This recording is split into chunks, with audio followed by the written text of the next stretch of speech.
अस्सलाम वालेकुम दोस्तों, मैं हूं अली जावेद नकवी। साबिक वज़ीर आज़म नवाज शरीफ के अचानक सियासत में मुतहर्रिक होने और इस्टेब्लिशमेंट के ख़िलाफ़ जारहाना अंदाज अख्तियार करने पर हर शख्स हैरान है।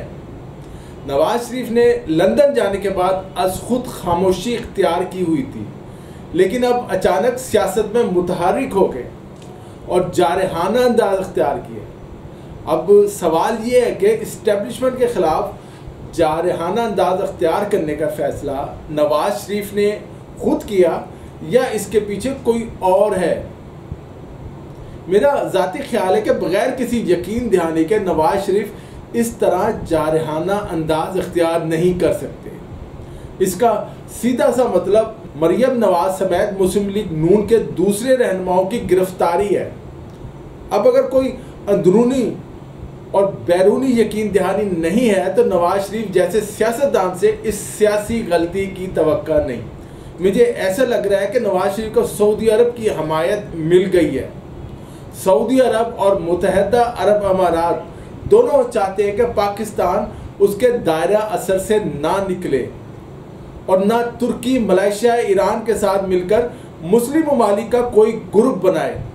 नवाज शरीफ ने इसका कुछ हल्का सा इशारा कर दिया है। दूसरी तरफ अमेरिका भी नहीं चाहता कि पाकिस्तान एक ख़ास हद से ज़्यादा चीन से ताल्लुकात बढ़ाए और अमेरिका को छोड़कर चीन के ब्लॉक में शामिल हो जाए। माजी में अमेरिका को हमसे हमेशा ये ख़तरा रहा है कि हम अमेरिका से मिलने वाली टेक्नोलॉजी चीन को फराहम ना करें। अमेरिकी दिफाई टेक्नोलॉजी और हथियारों की फराहमी अफ़गानिस्तान से रूसी फ़ौजों के इनखला तक जारी रही थी। उसके बाद अमेरिका ने इस खिते से मुंह मोड़ लिया था और हम अमेरिका के दोस्तों की फहरिस्त से निकल गए थे। मुझे पेंटागन वाशिंगटन जाने का इत्तफाक हुआ तो वहाँ ये देखा कि पेंटागन में अमेरिकी इत्तेहादी फ़ौजों और ममालिक के लिए खुसूसी डिस्प्ले बनाए गए हैं और उनकी खिदमात को सराहा जाता है। लेकिन पेंटागन में पाकिस्तान और पाकिस्तानी फ़ौजियों की कुर्बानियों के हवाले से कुछ मौजूद नहीं है।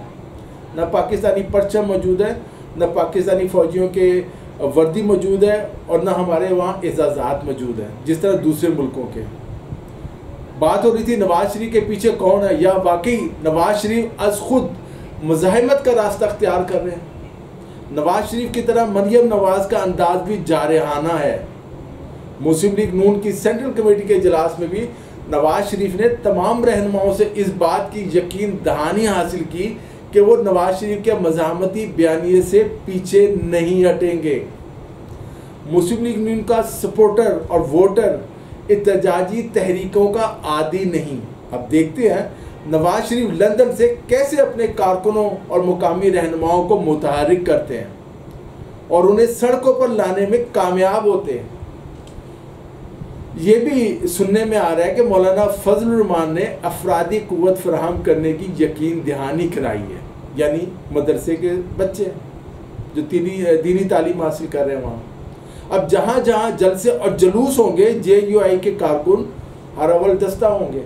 जिस तरह नवाज शरीफ के खिलाफ अल्लामा ताहिरुल कादरी को इस्तेमाल किया गया, इसी तरह मौलाना फजल रहमान के कारकुनों को इस्तेमाल किया जाएगा।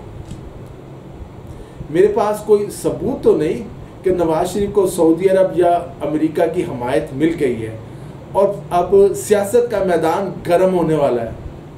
तबले जंग भज गया है। नवाज शरीफ ने अभी इमरान खान के इस्तीफ़े का मुतालबा किया है, लेकिन आने वाले दिनों में उनके मुतालबात और इस्तीफ़े देने वालों के नाम बढ़ते जाएंगे कि ये भी इस्तीफ़ा दे, ये भी इस्तीफ़ा दे। इस सारे मामले में पीपल्स पार्टी का किरदार देखिए तो वो खामोश है। पीपल्स पार्टी का रवैया ज़्यादा जारहाना नहीं। शायद आसिफ अली जरदारी चाहते हैं कि इस मरतबा पंजाब से ताल्लुक़ रखने वाले नवाज शरीफ ही इस्टेब्लिशमेंट से अपना हिसाब बेबाक करें। उन्हें जो शिकायत है खुद दूर करें, खुद लड़ें। इस्टेब्लिशमेंट और पंजाब के अवाम आमने सामने आ जाए। नवाज शरीफ इसके लिए मनसूबा बंदी कर रहे हैं। अपोजिशन ने पाकिस्तान डेमोक्रेटिक मूवमेंट के नाम से इत्तेहाद तो बना लिया है, लेकिन इस इत्तेहाद की 3 जमातें पीपल्स पार्टी, मुस्लिम लीग नून और जमीयत उलमाए इस्लाम फजलुरहमान ग्रुप एक दूसरे पर एतमाद करने को तैयार ही नहीं। पीपल्स पार्टी के रहनुमा चौधरी एतजाज हसन भी इस खदशे का इजहार कर चुके हैं कि नवाज शरीफ पर एतमाद नहीं किया जा सकता, नवाज शरीफ काबिल एतमाद नहीं। अब देखना ये भी है कि नवाज शरीफ को मज़ाहमत पर आमादा करने वाले वाकई उन्हें हुकूमत में लाना चाहते हैं या उनका मकसद सिर्फ़ और सिर्फ फ़ौज को बदनाम करना और इमरान खान पर दबाव डालना है। दोस्तों, आज के लिए इतना ही। अली जावेद नकवी को इजाज़त दीजिए, अपना ख्याल रखिएगा। खुदा हाफिज़।